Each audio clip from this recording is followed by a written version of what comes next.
Hola, ¿qué tal? Muy buenas tardes, bienvenidas y bienvenidos a esta primera sesión del seminario Estado Laico y Elecciones que la Escuela Judicial, el Tribunal Electoral del Poder Judicial de la Federación ha tenido bien organizar en su segunda edición. Esto es así porque recibimos muchas solicitudes para que pudiéramos repetir este seminario que ha resultado muy exitoso.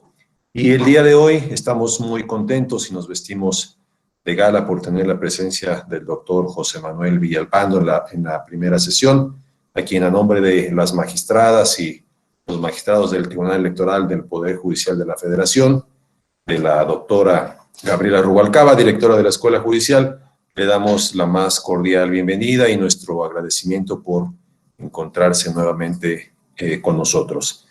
Antes de leer la síntesis curricular de nuestro invitado, quisiera recordarles un poco las reglas de la dinámica de estas sesiones. Les rogamos, por favor, que mantengan la cámara abierta y los micrófonos apagados a fin de evitar que se vicie el sonido. El doctor José Manuel Villalpando realizará una exposición. Por favor, les pediría que realizáramos la sesión de preguntas y respuestas al término de su intervención. Esto lo podemos ir organizando a través del chat. Si ustedes me van escribiendo la pregunta, si desean que yo la lea, o bien si quieren hacer uso de la voz, lo cual sería sin duda una dinámica mucho más interesante para que pudieran plantear sus dudas o realizar algún comentario, digamos, en un ámbito académico de respeto y de intercambio, por supuesto. Así que, muy bien, para no abusar del tiempo, me permitiré dar lectura a la síntesis curricular de nuestro invitado. José Manuel Villalpando es abogado mexicano y estudió en la Escuela Libre de Derecho, donde obtuvo su título profesional en el año de 1981. Allí estudió la carrera de abogado en la Escuela Libre de Derecho, donde es profesor de la materia Historia del Derecho Patrio, desde 1986 y hasta la fecha. Su labor vocacional se ha encaminado al campo de la divulgación de la historia mexicana. Ha publicado 44 libros ya y centenares de ensayos y artículos en esa especialidad, así como también ha transmitido más de 2,000 horas en medios masivos de comunicación sobre temas de historia. De 1988 a 1998, José Manuel Villalpando se desempeñó como coordinador de investigación histórica de Editorial Clio. A partir de ese año ha sido prosecretario y secretario general de la Escuela Libre de Derecho. En el año 2003 fue nombrado profesor invitado en el Colegio de Defensa Nacional, donde imparte cursos desde ese mismo año. Es también profesor invitado en el Centro de Estudios Superiores Navales. Tuvo a su cargo la investigación y asesoría histórica de telebiografía, El vuelo del águila, en el año de 1994, y fue guionista y adaptador de la telenovela La Antorcha Encendida, en el año de 1996. Por 27 años ininterrumpidos ha encontrado en la Radio Nacional el vehículo idóneo para divulgar la historia mexicana, primero como comentarista histórico del noticiero Monitor y titular del programa Monitor en la Historia de 2000 a 2007. De 2008 a 2012 fue titular del programa dominical El Siglo XIX, transmitido por IMER. Desde 2013 y hasta la fecha, transmite el programa La Historia que Quiero Vivir a través de Radio Fórmula del Grupo Fórmula. Obtuvo en 1990 el Premio Nacional a la Mejor Recreación Literaria sobre los símbolos patrios con el cuento El Abanderado. En 2005 fue merecedor del Premio Nacional de Historia. En 2017 la Secretaría de la Defensa Nacional le concedió la condecoración Victoria de la República por su trayectoria como historiador de las Fuerzas Armadas Mexicanas. Durante 2009 y 2010 se desempeñó como coordinador ejecutivo nacional de la Comisión Nacional Organizadora de las conmemoraciones de 2010 para el Bicentenario de la Independencia de México y fue director general del Instituto Nacional de Estudios Históricos de las Revoluciones de México de 2008 al 2012. Actualmente es secretario académico de la Escuela Libre de Derecho aquí en esta Ciudad de México. Así que, como ustedes pueden darse cuenta, estamos en presencia, diría yo, de una autoridad en la materia. Así que, sin más preámbulo y con la intención de que disfruten como yo lo hago, escuchar al doctor José Manuel, pues lo hagamos con mucha atención. Muchas gracias, doctor, y bienvenido. Muy amable, muchas gracias, don Alejandro. Y por supuesto, primero la saludo a todas y a todos ustedes. Les agradezco muchísimo su presencia, su atención. También que me hayan vuelto a invitar, lo cual significa que no estuvo tan mal la vez anterior.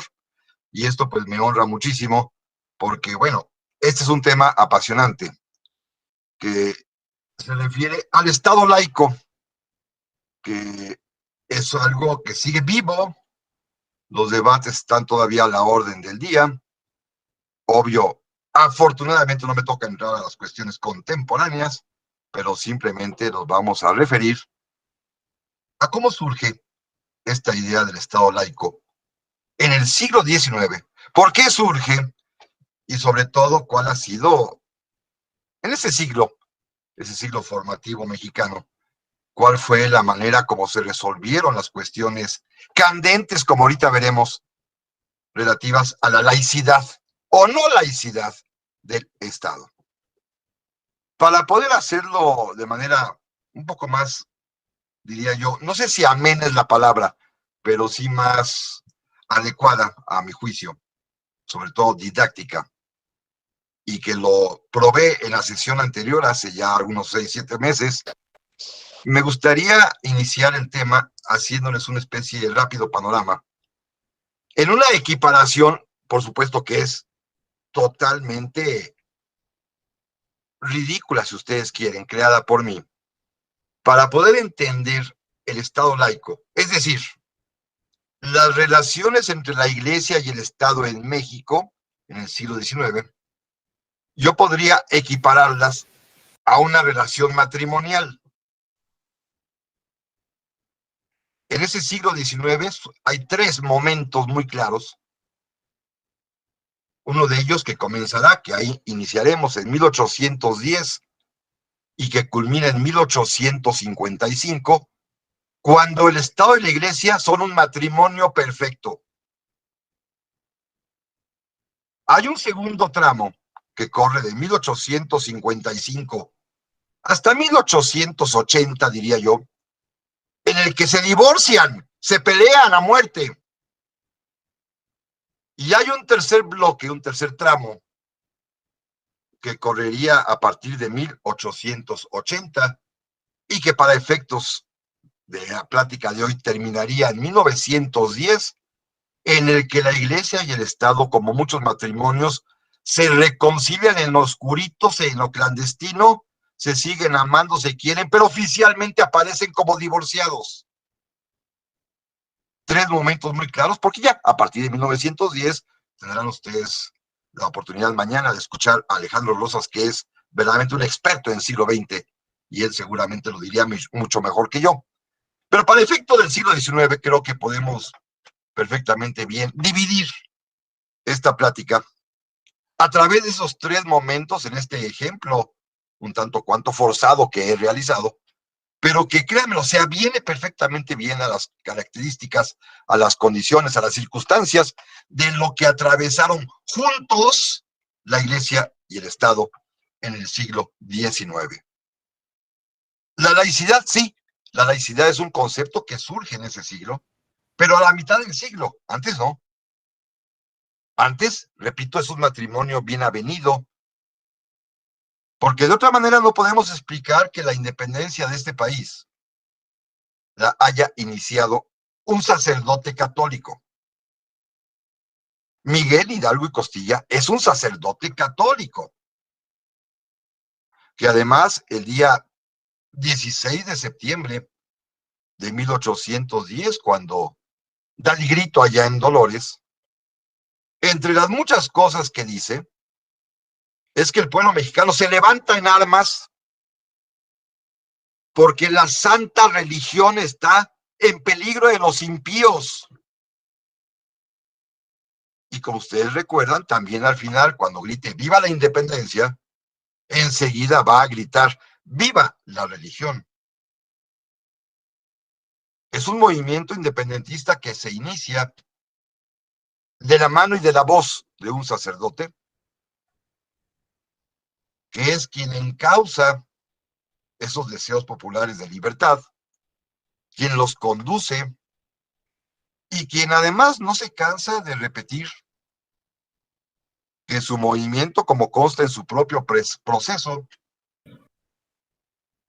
tiene mucho que ver con el respeto que la gente debe al trono y al altar. Es decir, a las dos potestades en ese momento. Es decir, a la iglesia y al Estado. Es un hombre que está absolutamente comprometido con su religión. Es más, si ustedes leen los textos más modernos, como los historiadores contemporáneos, o algunos anteriores como Nancy Farris, nuestra revolución de independencia es una guerra, una revolución católica. El padre Hidalgo la calificó de una guerra santa, de una guerra justa, y que está fundada en los más altos principios religiosos. Levantarse en armas contra los reyes de España tiránicos, los reyes borbones, no es un arranque libertario de alguien que sea ni masón, ni liberal, ni revolucionario francés, sino que es la respuesta de un sacerdote que ha estudiado perfectamente bien la más ortodoxa tradición católica en las obras de Francisco Suárez, que ustedes seguramente habrán escuchado de él y leído, quien es el que postula, un católico jesuita, el derecho del pueblo a oponerse a la opresión, el derecho del pueblo a levantarse en armas contra el tirano, y además la obligación del sacerdote, cuando no haya autoridad legítima, de que sea el cura párroco el que encabece esa resistencia popular para oponerse a la opresión.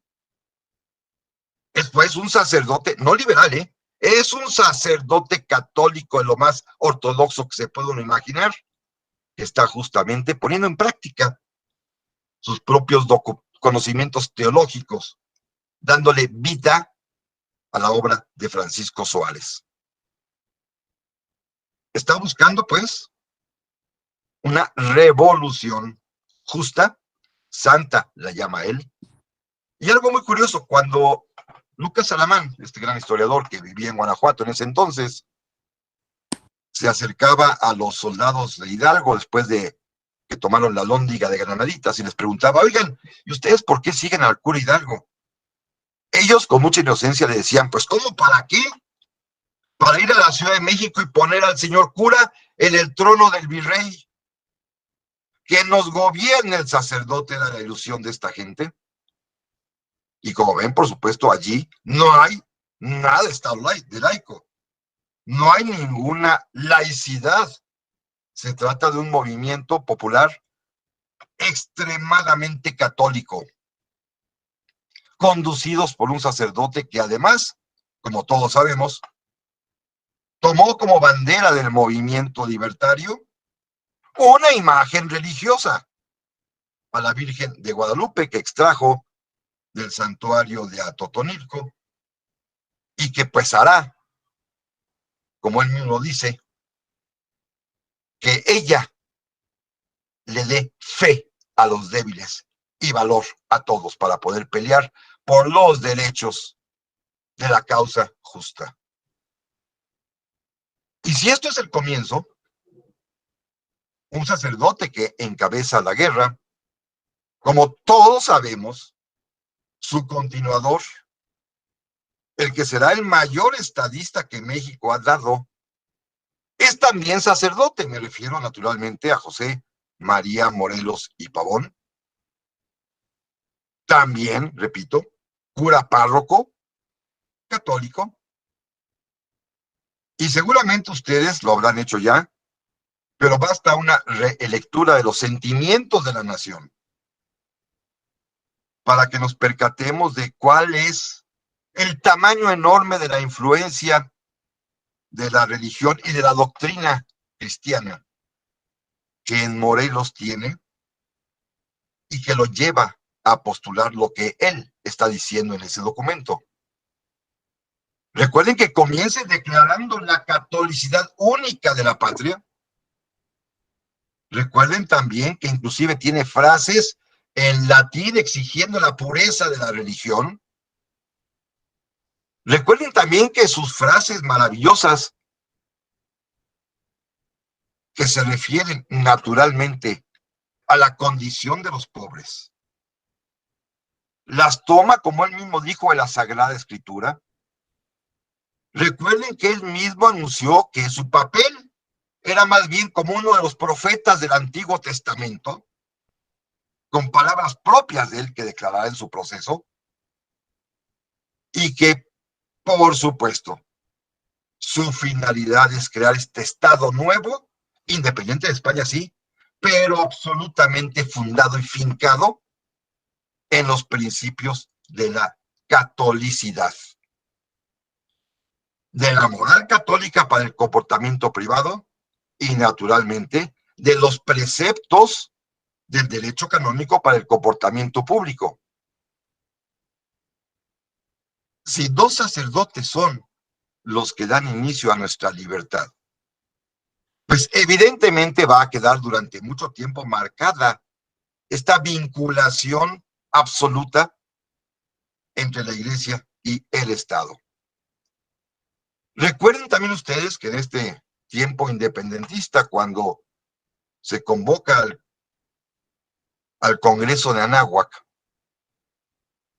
cuya primera expresión documental es la Declaración de Independencia, que expida ese órgano, encabezado por Morelos todavía en 1813, lo primero que declaran es su lealtad a Dios, al Dios católico, y que después los propios constituyentes de Apatzingán, en su obra jurídica, también, por supuesto, consignen la exclusividad de la religión católica en el naciente y para ellos utópico todavía Estado mexicano. La religión es el nutriente libertario, no es las teorías de la Revolución Francesa, no son las teorías de la independencia norteamericana, no, el nutriente fundamental es la catolicidad, encabezada por dos sacerdotes, pues, que le dan vida, forma a este movimiento. Y para cerrar este pequeño ciclo simplemente de la independencia, recuerden también que, naturalmente, el Plan de Iguala, que el próximo 24 de febrero cumple 200 años, el mismo día que nuestra bandera también, que el Plan de Iguala también comienza declarando que la religión única de este nuevo imperio mexicano es la católica, que consigna además como las famosas tres garantías: la de libertad, independencia, la de unión de todos, y la tercera, la religión católica en toda su pureza, y que la religión católica significa el color blanco de nuestra bandera tricolor. Claro, ya después le vamos a poner que son las nieves, los volcanes, pero en su momento inicial es el blanco de la religión lo que propone Iturbide para nuestra bandera. Estamos hablando entonces de una independencia que se funda en ideas religiosas católicas. A nadie se le ha ocurrido pensar en laicidad. Son, diríamos así, como para hacer un mal chiste, como diría Timbiriche, la Iglesia y el Estado son uno mismo. Van de la mano. La doctrina católica nutre al movimiento de independencia. La doctrina católica, me atrevo a decir más, lo legitima ante la población, porque la población en ese momento es absoluta al 100% católica. Como haya sido, así como es el clásico, haya sido como haya sido, es la única religión que existe en México, y es la única religión que se permite en México, y por lo tanto, como bien señala tanto la Constitución de Apatzingán como el Plan de Iguala, no habrá ninguna otra. Y comienza nuestro México independiente, y por ahí, esto fue el prólogo nada más libertario, Y vamos ahora sí, fíjense bien. Ya no digamos que Iturbide, por supuesto, era católico. Olvidemos Iturbide y comencemos en realidad con esta Constitución de 1824. Fíjense qué interesante, una constitución en la que ya participan como constituyentes, como diputados constituyentes, muchos masones. Pero una constitución que, como ustedes perfectamente lo conocen, es una constitución que constituye al Estado mexicano como una república federal, democrática, popular. Pero en su artículo primero lo que declara es que en México, en la República Mexicana, la única religión que es la oficial, sin tolerancia en ninguna otra, es la religión católica. En otras palabras, estamos hablando constitucionalmente de una república democrática federal popular católica. Lo dice el propio texto constitucional. Con eso arranca la Constitución. Y la hicieron masones, ¿eh? Claro, piensen en ese momento, a los masones no están excomulgados. La prohibición a la masonería, la condena a la masonería por parte de la Iglesia, viene hasta diciembre de 1864. Antes se podía ser católico y masón sin problema alguno, como lo demostraron en el propio Congreso de 1824 los diputados, muchos de ellos que estaban allí, que eran sacerdotes.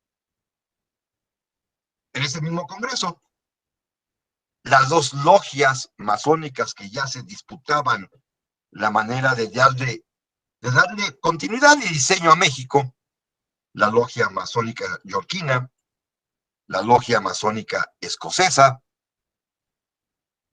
logias que concurren a través de sus diputados a este Congreso del 24, tienen como líderes visibles en la Cámara y son los protagonistas de los debates, los escoceses masones, a Fray Servando Teresa de Mier, sacerdote católico, y los masones yorquinos, al canónigo Miguel Ramos Arizpe, sacerdote católico.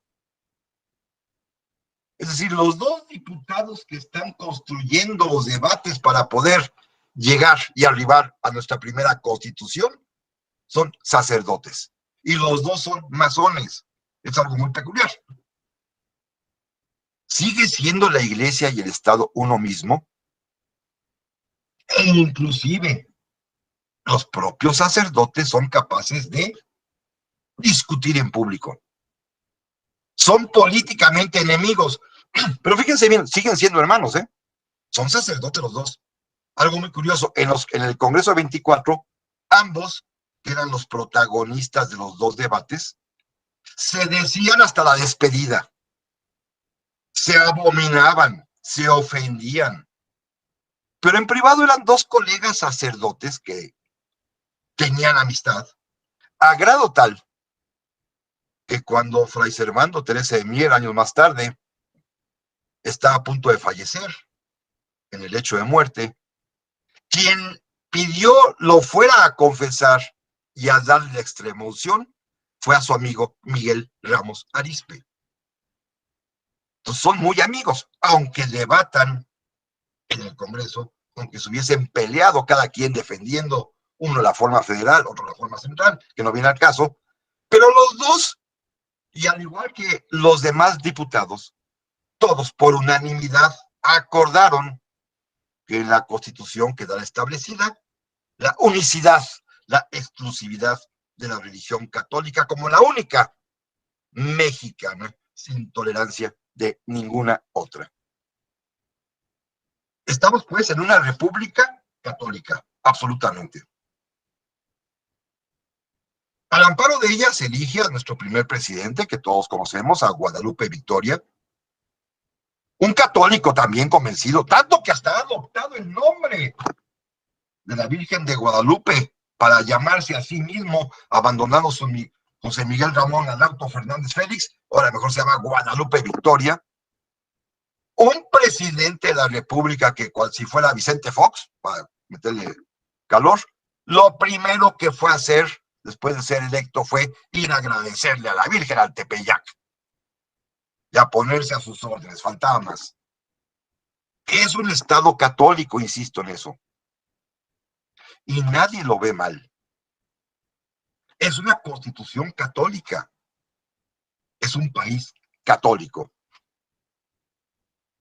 Hay un primer problemilla respecto a la tolerancia de otras religiones, que lo resolvió muy bien Guadalupe Victoria. La Constitución establece, eso sí, pues, esta exclusividad de la religión católica, pero surge un problema práctico. El primer país que reconoce a México es Inglaterra, con quien se firma un tratado de paz, amistad y comercio.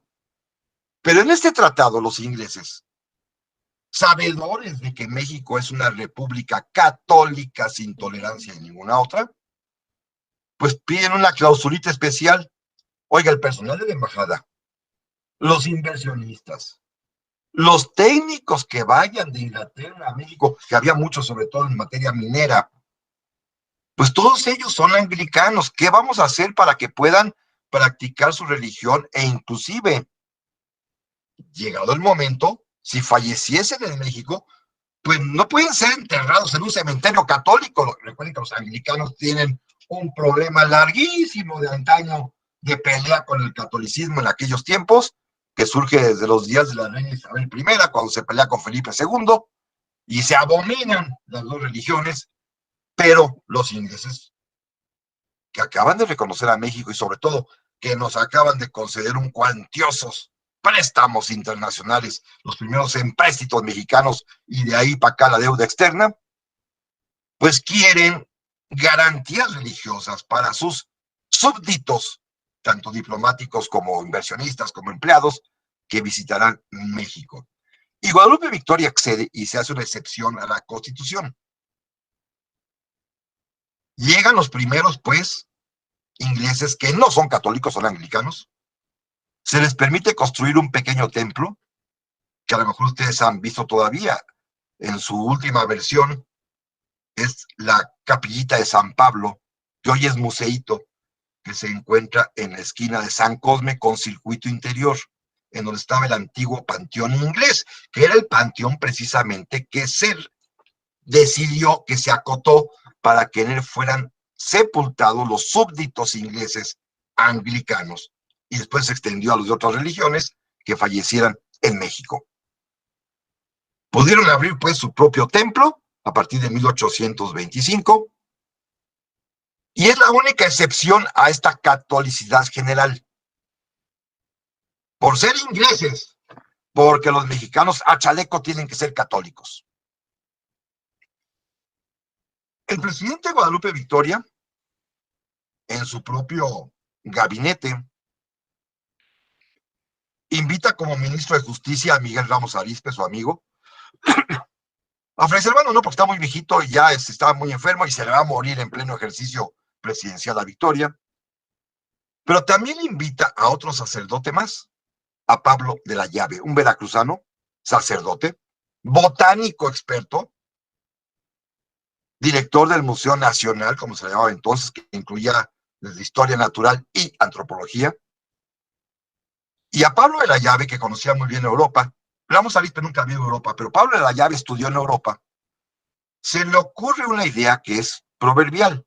Oiga, presidente, pues hay que establecer relaciones con la Santa Sede. Y México buscó, después del reconocimiento inglés y antes de tener el reconocimiento norteamericano, obtuvimos el reconocimiento de la Santa Sede. Aún no era Vaticano, porque todavía pasaban muchos años, es Roma, simplemente así le llamaban, el reconocimiento de Roma, que son los estados pontificios, y para ello enviaron a un sacerdote como embajador, a un sacerdote poblano, Juan Pablo Vázquez, para negociar con los papas en ese momento, Pío VII, con Gregorio IX, no solamente el reconocimiento de México, lo consiguió, por supuesto. Fue algo muy curioso. Para él fue muy fácil cuando se presentó ante el Santo Padre, este sacerdote poblano, Ya el Santo Padre estaba advertido de la visita, ya saben de qué se trataba, y el Santo Padre, en ese momento Pío VII, estaba encantado, hasta lo abrazó, porque Juan Pablo Vázquez le llevó de regalo, fíjense qué regalo para un papa, la Constitución de 1824, para que el Santo Padre viera en el primer artículo que México era católico. Chihuahua, faltaba más. Y el padre, pues por supuesto, el Santo Padre, encantado, le dio su abrazo, reconoció a México, sobre todo nombró obispos, que era lo que pedía el presidente Victoria. Faltaban obispos, porque los obispos originales eran españoles, todos se habían ido después de la independencia, había que nombrar obispos. Ustedes saben la razón jurídica por la cual hay que nombrar obispos. En ese momento, hasta la expedición del primer Código Civil en 1870, los conflictos en materia familiar, particularmente los conflictos derivados por la separación de cuerpos entre cónyuges, cuando todavía no hay divorcio, estos conflictos los dirime el arzobispo o el obispo. Es una materia reservada a los obispos, y si no había obispos en México, aquello era un caos absoluto, porque los matrimonios siempre se han peleado y alguien tenía que imponer la paz, ya sea disponiendo la separación de cuerpos o ya sea disponiendo las reconciliaciones, pero canónicamente es una facultad reservada a los obispos, y no había obispos en México. Así que el Santo Padre autorizó y nombró nuevos obispos, entre ellos el propio Juan Pablo Vázquez, que se fue allá de gestor, regresó convertido en obispo de Puebla, así que le fue bien, porque al Santo Padre le cayó muy bien, sobre todo eso de que México era absolutamente católico. Esto es lo que hace Victoria, ¿eh? No solamente negoció con Inglaterra, después negociará con Estados Unidos, también negocia con la Santa Sede. Y no tiene duda, porque se trata de un país católico. Son uno mismo, insisto. Es una época, además, todo este primer periodo que he dividido tan arbitrariamente, cuando es un matrimonio abierto y consagrado, entre 1824 y 1855, estos 30 años, es una época muy peculiar. Si ustedes leen las crónicas, cada vez que el presidente da su informe en el Congreso, en primera fila está sentado el arzobispo de México. Cada vez que hay una función religiosa importante, que es jueves de Corpus, que es jueves de Semana Santa, que es Navidad, que es el Día de la Virgen de Guadalupe, el presidente está en primera fila en la función eclesiástica. En algunas ocasiones, por ejemplo, el día 12 de diciembre, que el presidente rigurosamente acude a la Basílica del Tepeyac, el presidente de la República es recibido bajo palio por el arzobispo, con este tipo de honores eclesiásticos. Es pues normal, absolutamente normal. Fíjense, bajo la vigencia de estas leyes, la de 1824, la primera constitución, y después también con las constituciones de 1836, con las bases orgánicas de 1843, con el restablecimiento mediante el acta de reformas en 1847 de la Constitución del 24, todas ellas que establecen la catolicidad mexicana obligatoria, sin tolerancia en ninguna otra religión.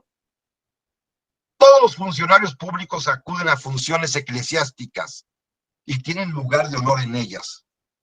El mismo Benito Juárez, masón ya, gobernador de Oaxaca en aquel 47 y 48, asistió, y consta en la propia carta de don Benito que agradece, a la función de la Virgen de Guadalupe el 12 de diciembre de ese año, mismo que aprovechó también para bautizar a su hijita con el obispo de Oaxaca y ponerle, por supuesto, Guadalupe.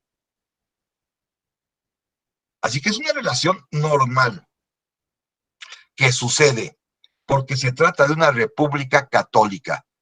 Insisto, aquí a nadie se le ha ocurrido pensar en laicismo. Son un matrimonio bien avenido, se entienden perfectamente bien. Tiene su momento de apoteosis, ¿eh? Fíjense esta historia que es maravillosa. En el año de 1848, 1848, gobierna México el presidente José Joaquín de Herrera, y es secretario de Relaciones Exteriores en su gabinete, un prominente, jovencísimo pero prominente abogado mexicano que ustedes conocen, Mariano Otero. Liberal, moderado, masón también, pero católico. Ahí no hay impedimento. Y a México llegan las noticias de lo que está sucediendo en Italia. Es el año 1848 cuando comienzan allá en Europa las grandes revoluciones populares, particularmente en la península itálica, que en ese momento son varios reinos distintos. En el sur, lo que se conoce como el reino de las dos Sicilias. Al centro de Italia, lo que hoy sería la parte del Lacio romano, más pedazo de la Toscana, lo que se conoce entonces como estados pontificios. Hacia el norte-occidente, el reino del Piamonte y Cerdeña, y hacia el norte-oriente, el reino lombardo-véneto que pertenece a Austria. Es el año de la primera gran revolución que encabeza el rey Víctor Manuel III, que tiene como gran militar, ustedes se acordarán, al guerrillero Giuseppe Garibaldi. Y esto sorprende en Roma, obligan al Papa a huir de Roma, se refugia en Nápoles, en una pequeña isla llamada Gaeta, y el Papa de pronto está prisionero en esa isla, le privan de todos sus recursos, de toda su corte, tiene más que unos cuantos amigos ahí y servidores, incluso no tiene ni un centavo, no hay ni para comer, y desde México le llega la orden al embajador de México en Roma, que se traslade y vea cómo pueda y ayude al Papa. Pero no bastó con eso. Fíjense bien lo que hacen el presidente Herrera y Mariano Otero. En ese año, en 1848, México acaba de cobrar la famosísima indemnización de $10 millones que pagó el gobierno de los Estados Unidos después de la guerra del 47, con motivo de la firma del Tratado de Guadalupe Hidalgo, en el que México cedió la mitad del territorio, recibió a cambio $10 millones de aquel tiempo, que es un dineral. Y el presidente José Joaquín Herrera y su ministro Mariano Otero decidieron que $300,000 de aquellos, en monedas de oro y plata, por supuesto, que no hay en aquel tiempo American Express, fuese una limosna de México al Santo Padre. Y le llevaron el cofre con las monedas, le entregaron las monedas al Papa Pío IX, que estaba feliz, resumaba felicidad, porque México fue el único gobierno que se atrevió a ayudarlo. Nadie más, para no malquistarse con los nuevos reinos del poder en Italia, nadie se atrevió a apoyar al Santo Padre, excepto México. Pero más aún, el embajador de México en Roma, cuando le va a presentar el cofre con las monedas, le entrega una carta personal firmada por el presidente Herrera y por Mariano Otero, en donde en palabras ya muy a mi manera, le dicen: santidad, ¿para qué se queda allá? ¿Qué necesidad de estar sufriendo en Italia, donde ni lo quieren estos masones horribles garibaldinos? Y le dicen: santidad, venga a México, instale la sede de San Pedro en la roca del Tepeyac. Aquí, en la Basílica de Guadalupe, podemos constituir la nueva basílica del catolicismo mundial. La primera vez que México invita a un papa es en este año, en 1848. El papa invitado es Pío IX, que está feliz porque, bueno, México le salvó la vida, le llevó dinero y lo están invitando a que traslade la Santa Sede a México, exactamente al sitio donde se apareció la Virgen de Guadalupe. Este es el momento de la apoteosis de la catolicidad de la República Mexicana, cuando está ofreciendo asilo perpetuo y permanente al Santo Padre, porque dice la carta: nada haría más feliz a los mexicanos que ver en el mismo lugar al representante de Cristo en la tierra, en el sitio donde se apareció la Madre de Dios. Milagro que ya se hizo, ¿se acuerdan? Cuando vino Juan Pablo II, hasta lo llevaron al Tepeyac, a la Basílica, y bueno, hasta la fecha ustedes van a la villa, todavía venden aquellos tipos de estampitas simpáticas de cuadros polícromos que le pone uno de un ladito, se ve la Virgen de Guadalupe, le giran uno tantito y se ve Juan Pablo II. Son uno mismo también. La Virgen y el Papa, que este era el sueño mexicano desde aquel tiempo, que le expresó a su santidad el presidente Herrera y Mariano Otero, que le ofrecieron asilo y que aquí se instalara la Santa Sede de la Iglesia Católica en el mero Tepeyac. Y el Papa, pues al agradecer, Pío IX es el que dice aquella famosa frase que después se volvió tan popular en labios de Juan Pablo II. México siempre fiel. Son palabras de Pío IX, repito, en este instante de absoluta coincidencia, de amorosa unión entre la Iglesia y el Estado. Pero demos el brinco. Interpretación histórica, tenemos interpretación sistemática. Pero hay algo que se me hace muy importante destacar también en relación con estos tres argumentos de la interpretación histórica que la lógica sistemática. Por favor, José Roberto, con su micrófono. Gracias, sí, es que sí, entre dos no se puede. Bueno, vamos a cambiar ya al siguiente estatus, al siguiente estado, al divorcio. Tiene un precedente. En el año de 1833, gobernó por unos cuantos meses un presidente de nombre Valentín Gómez Farías, que es al primero que se le ocurre lo que se conoce en la historia patria, que ustedes lo recuerdan muy bien, la primera reforma, que es algo muy elemental y muy sencillo. No pensaba más. Se le ocurrió hacer o dictar una ley para establecer un censo de propiedad eclesiástica. Son los años en los que aparece el liberalismo en México. Es el liberalismo económico, no lo confundan con el liberalismo masón después, radical, anticlerical, no tiene nada que ver. Están hablando del liberalismo económico porque en México ya están leyendo con entusiasmo a Adam Smith. Y se dan cuenta de que para que México progrese es necesario que circulen jurídicamente hablando lo que en ese momento se conoce como bienes de manos muertas. Es decir, aquellos bienes que están literalmente congelados en el aire jurídico, que no se puede disponer de ellos, que están encadenados a un fin que se determinó de inicio, que no se pueden comprar, vender, rentar, heredar, nada.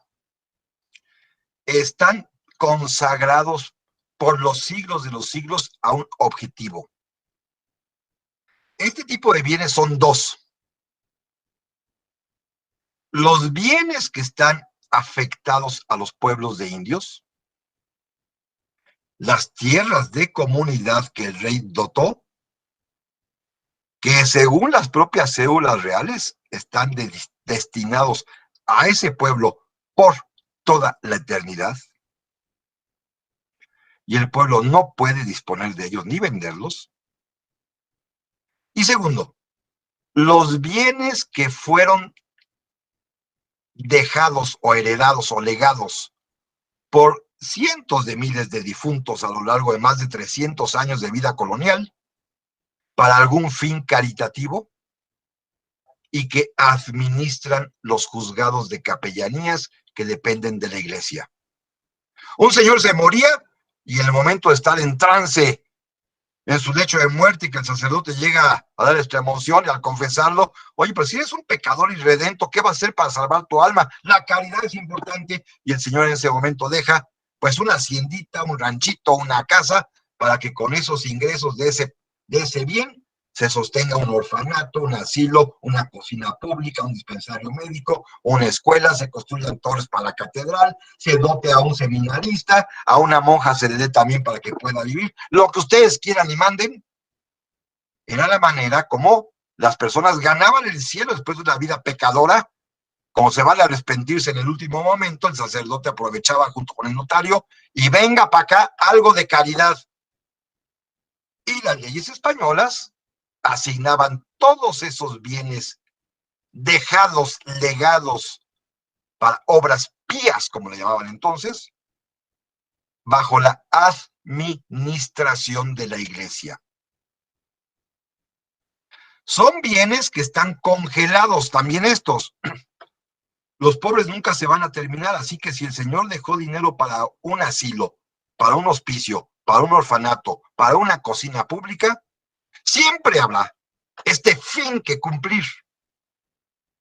Así, el de Cuyus haya fallecido en 1610, para 1855 sigue habiendo pobres y el fin sigue cumpliéndose. Estos bienes están fuera del comercio jurídico, al igual que las tierras de los pueblos de indios.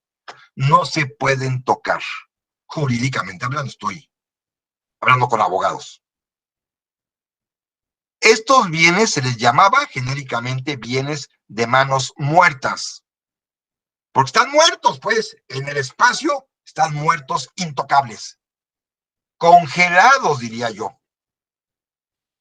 Y a Valentín Gómez Farías, que ya leyó a Adam Smith, que ya lo convencieron de Adam Smith, a quien su asesor personal dijo, oiga, es que esto es la neta, los bienes tienen que circular, jurídicamente hablando, ser objeto de compra, venta, de arrendamiento, de transacciones, de herencia, de que se mueva el bien jurídicamente para que se pueda generar riqueza, para que haya trabajo, para que haya producción, para que haya suficiencia alimentaria, es decir, que los bienes circulen. Y Gómez Farías, que todavía es muy temprano en ese momento, y es un católico también, bueno, hay que saber de qué se trata, ¿no?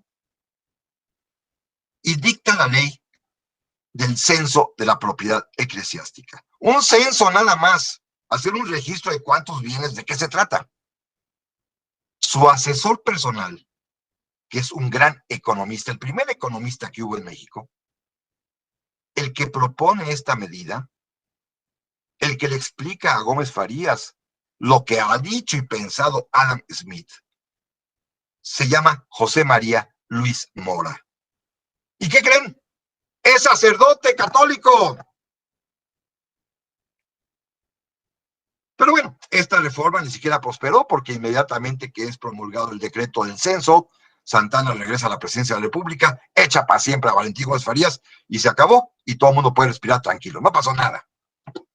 Pero llega ya el año de 1855 con la Revolución de Ayutla, con una nueva generación de liberales en materia económica, ¿eh? Son católicos todos, hasta don Benito comulgaba, ¿eh? Son masones y todo, pero no obsta para ser católicos. Insisto, la excomunión católica a los masones vendrá hasta diciembre de 1864. En este momento, 1855, es perfectamente lícito ser liberal, masón, católico y hasta sacerdote, faltaba más. Estos liberales quieren, por supuesto, un liberalismo político que se refiere a establecer un gobierno democrático constitucional, por eso van a convocar al Congreso Constituyente para el 57, pero en lo económico quieren también la circulación de los bienes. Y hay que hacer cambios, y entonces el presidente de la República, Ignacio Comonfort, expide 3 leyes que hoy conocemos como las leyes de pre-reforma. Primero, la ley Juárez, o ley orgánica de los tribunales de la República Mexicana, que todos conocemos, que establece el principio fundamental de la igualdad de todos ante la ley, y que tiene como efecto directamente atacar el fuero eclesiástico, que es otro asunto que no platicaremos mucho, no me detengo mucho, que era aquella posibilidad de que los miembros del Estado eclesiástico, desde el arzobispo hasta el campanero más humilde, pudieran ser juzgados por el propio tribunal eclesiástico en todo tipo de controversias, aún de materias civil y mercantil con terceros. Si el padre rentaba una casa y no pagaba la renta, el desahucio era en el tribunal eclesiástico. Si el sacerdote se emborrachaba y por ahí rompía un espejo o un vidrio en la cantina, es el tribunal eclesiástico el que debe resolver. Entonces estaban protegidos por el fuero, al igual que los militares, y Juárez acaba con ambos. Así de simple, no me tengo mucho en esta ley que ustedes conocen, porque la segunda ley sí es bien importante. La ley Lerdo, escrita por Miguel Lerdo de Tejada y llamada oficialmente Ley de Desamortización de Bienes de las Corporaciones. Esta sí es la ley que pega. Es la ley que desamortiza, es decir, que pone en circulación los bienes de manos muertas. ¿Cuáles son esas corporaciones? Son dos. La ley dice claramente, las corporaciones civiles y eclesiásticas. ¿Cuáles son las corporaciones civiles? Los pueblos indios. ¿Cuáles son las corporaciones eclesiásticas? La iglesia a través del juzgado de capellanías. Ambas corporaciones tienen bienes de manos muertas. Esta es la verdadera reforma. Pero es todavía una reforma católica con objetivo económico. Fíjense bien. Esta ley de desamortización obliga a quienes tengan en su poder jurídico, no digo propietarios, en su poder jurídico de administración o bajo cualquier título, bienes de manos muertas, pueblo de indios o iglesia, a fraccionar y vender esos bienes. La obligación es fraccionar y vender. No está expropiando, no está nacionalizando, está únicamente disponiendo. Claro que sí, imperativamente, el fraccionamiento y la venta de esos bienes. ¿Para qué? Para que circule la riqueza y se mueva el bien en el mercado jurídico. A cambio, la iglesia recibe el pago del precio comercial de esos bienes. A cambio, los pueblos indios recibirían el pago del precio comercial de esas tierras. En la teoría liberal inicial, nadie pierde. La iglesia no pierde porque contablemente en sus libros, en su haber, en su capital, tendrá la misma cantidad equivalente ahora en dinero de lo que valen sus tierras en avalúo, o los bienes, igual los pueblos de indios. Claro, nadie sabía contabilidad en aquel tiempo, entonces no lo entendían. Pero se trataba, pues, de hacer un equilibrio perfecto. Los bienes estaban congelados, tanto de los pueblos de indios como de la iglesia, los bienes que la iglesia tenía en administración, y entonces, pues había que vender fraccionándolos. La iglesia recibe dinero, los pueblos reciben dinero por esa venta, y esas tierras comienzan a cambiar de manos, se abren al mercado jurídico, el comprador o adquirente se preocupará porque produzcan, contratará trabajadores o campesinos, habrá fuente de empleo, habrá riqueza, habrá productividad, y así, según Adam Smith, las naciones son perfectamente felices. Recuerden su libro, La riqueza de las naciones. ¿Cuál es? Es el cambio, el movimiento. Y evidentemente esos bienes que son, según se sabía, casi 2/3 partes de la propiedad raíz en México, entre pueblos indios y juzgados de capellanías, estaban congelados. Así que había que ponerlos a circular y se dicta esta ley de nacionalización, perdón, de desamortización, ya me equivoqué, me adelanté, de desamortización, llamada también como su autor, Ley Lerdo. Y tercera ley, la tercera ley rápidamente de la prereformista, la famosísima Ley Iglesias, que escribió José María Iglesias, llamada oficialmente Ley de Obvenciones y Aranceles Parroquiales, por la cual se obliga a la iglesia a administrar gratuitamente los sacramentos a los pobres de necesidad. Es una definición muy bonita. No se sabe qué es, pero el pobre de necesidad es aquella persona que no tiene para pagar un bautizo, un matrimonio, un entierro. La iglesia debe suministrar este servicio religioso de manera gratuita, pero para ser pobre de necesidad, fíjense bien, se anticiparon a, bueno, es una barbaridad, a Morena, y a los programas de Ninis y de Siembra Futuro. Para ser pobre de necesidad hay que registrarse en el ayuntamiento y el ayuntamiento te va a dar una credencial o una carta donde certifica que eres pobre de necesidad.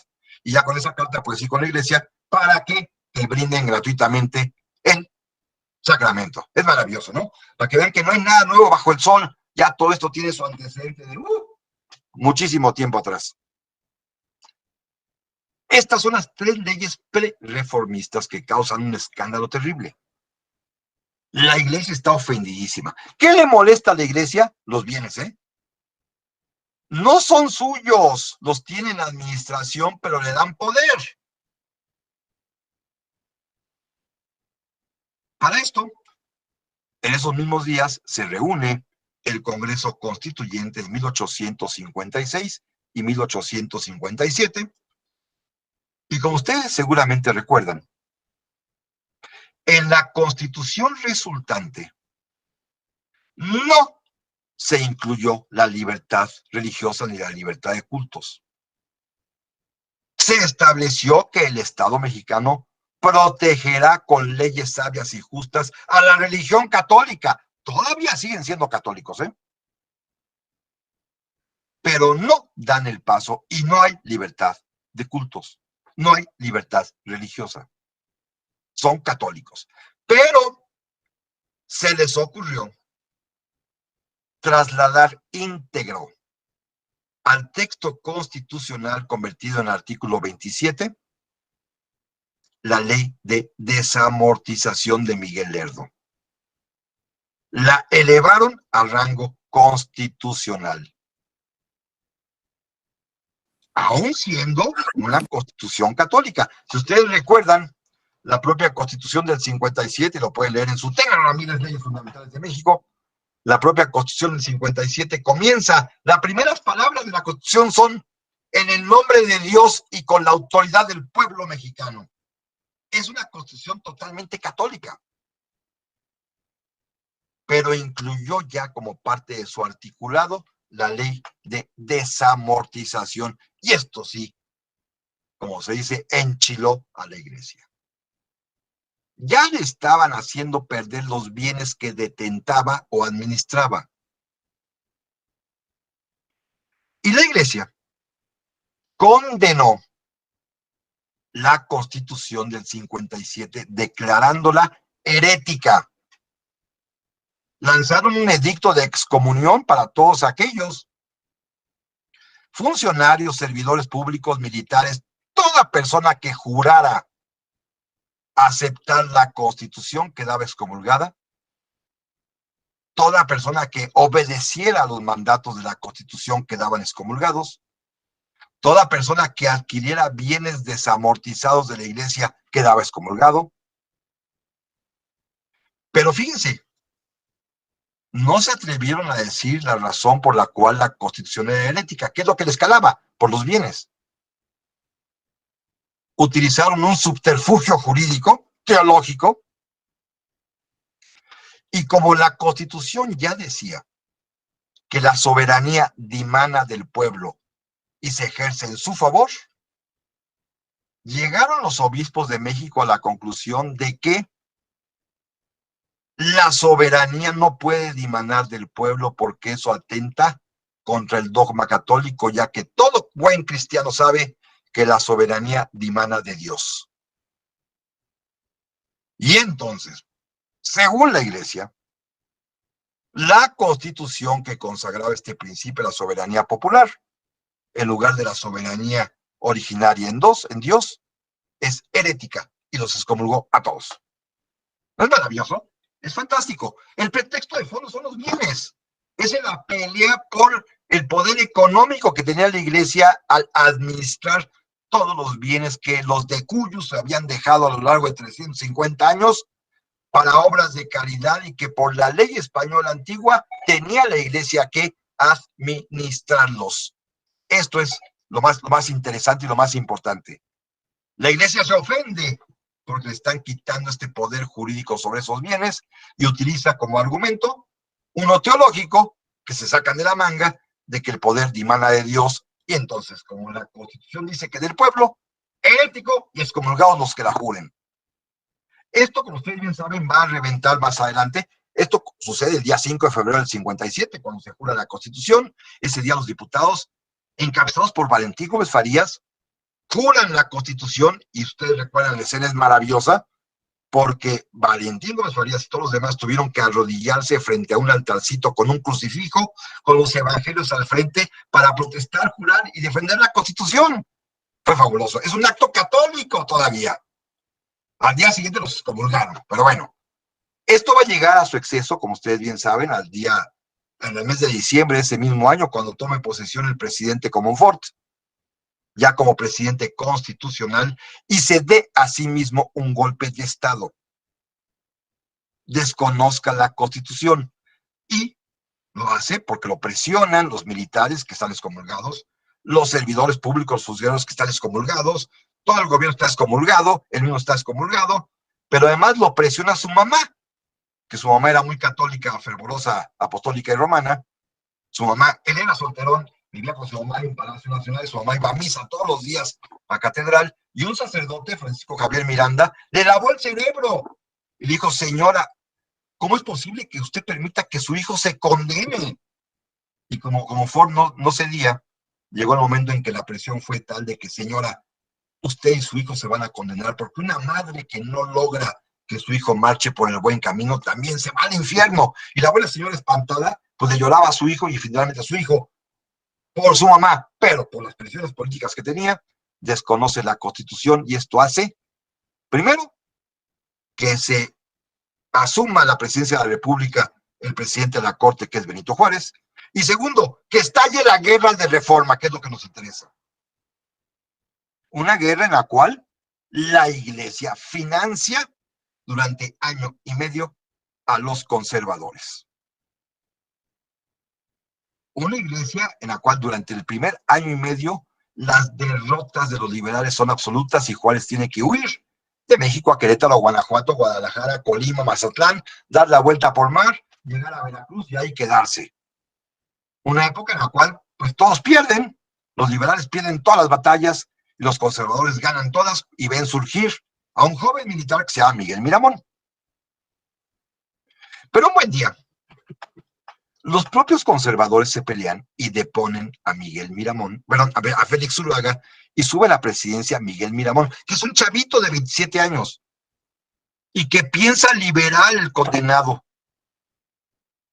Y aunque ustedes no lo crean, Miguel Miramón lanza su manifiesto por el cual declara que hay que resolver el problema de los bienes de la iglesia con negociaciones con el clero, pero que es indispensable que los bienes circulen, y que la iglesia se ofende y que deja de financiar a Miguel Miramón. Y al mismo tiempo, y es algo maravilloso porque es una coincidencia histórica, con 2 días de diferencia, Benito Juárez expide el manifiesto de la reforma y las leyes de reforma. Con ellas, don Benito castiga a la iglesia por haber organizado, financiado y apoyado la guerra de reforma. Y las comento rápidamente para no detenerme mucho. La más importante de todas, la ley de nacionalización de bienes. Y es muy claro por qué. ¿No aceptaste la desamortización? Pues ahí te va la nacionalización. ¿No aceptaste fraccionar y vender? Pues ahora te los quito. Es muy sencillo. ¿Recuerdan ustedes el pudor de Gómez Farías de dictar primero una ley de censo eclesiástico para saber cuántas propiedades había? Don Benito, que es un abogado sagaz, resuelve eso. Son propiedad del Estado todos los bienes que bajo cualquier concepto jurídico detente la iglesia, sea propietaria, sea administradora, sea únicamente arrendadora, sea lo que ustedes quieran. Cualquier bien que esté bajo el poder jurídico de la iglesia en cualquier condición es del Estado. Les quitó todo sin necesidad de determinarlos. ¿No es maravilloso? Es un abogado fregón, ¿eh? Pero además,